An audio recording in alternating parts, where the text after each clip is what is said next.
So you want to study the Bible, but you have young kids and you're not sure when to start. Maybe you're with them all day and you don't know when to fit it in, or maybe you work all the time and when you're at home, you don't know where to fit it in either.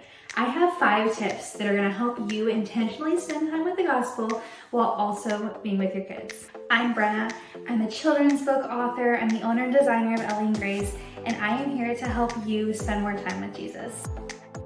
Maybe you have that ideal time with Jesus pictured in your mind. You get up, the birds are chirping, the kids are sleeping in, you open your Bible, you have your favorite drink, it's perfectly quiet, magical, you get as much time as you want to spend with God until your kids wake up, right? Well, we know that doesn't really always happen, and sometimes we can get discouraged thinking this is just a season that I'm not going to spend time with Jesus. I'll do it when they're older. I can't do it when they're in the room. I'm just going to give up. And that's not what we need to do at all. Tip number 1 is just to read your Bible around them. Sometimes whenever Grace gets up a little early, I just grab my Bible while she's eating breakfast and I just sit down on the counter next to her.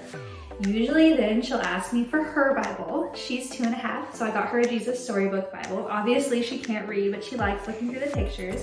So she'll look through her Bible, I'll look through my Bible, and it's a great kind of moment for us to spend together. And that brings me to my second tip. I know sometimes our kids like to have what we have, and if we're reading the Bible, they might try to grab it, and we're kind of in a power struggle, and we're frustrated, and we're like, this isn't the point, just give up. But instead, get them their own Bible. Even if you get them a regular Bible and just let them kind of play with it and have them have their own Bible, that kind of gives them a way to be like you and still allows you to have your intentional time. Number 3 is that you can encourage them to have some independent playtime while you're spending time with Jesus. So maybe you're on the couch or at the kitchen table and you get some other activities for them, whether it's coloring or playing pretend kitchen or playing with cars or dolls or whatever they like to do to encourage them to have their time while you're spending time with Jesus.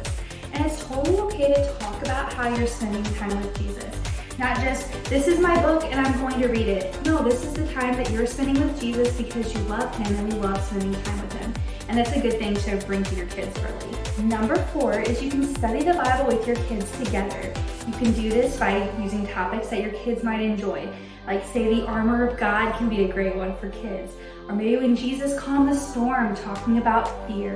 Or just the life of Jesus. There are definitely topics that kids can understand in the Bible, and you guys can kind of go through them together, which would be a really fun activity. And number 5 is to give yourself grace and remember that this is just a season. Before you know it, this season will be over and you'll be on to a new season in your life. So cherish this season and the time you get to spend with God right now. No matter how little or how much it is, every time is perfect. An imperfect action is better than the perfect scenario that never happens, right?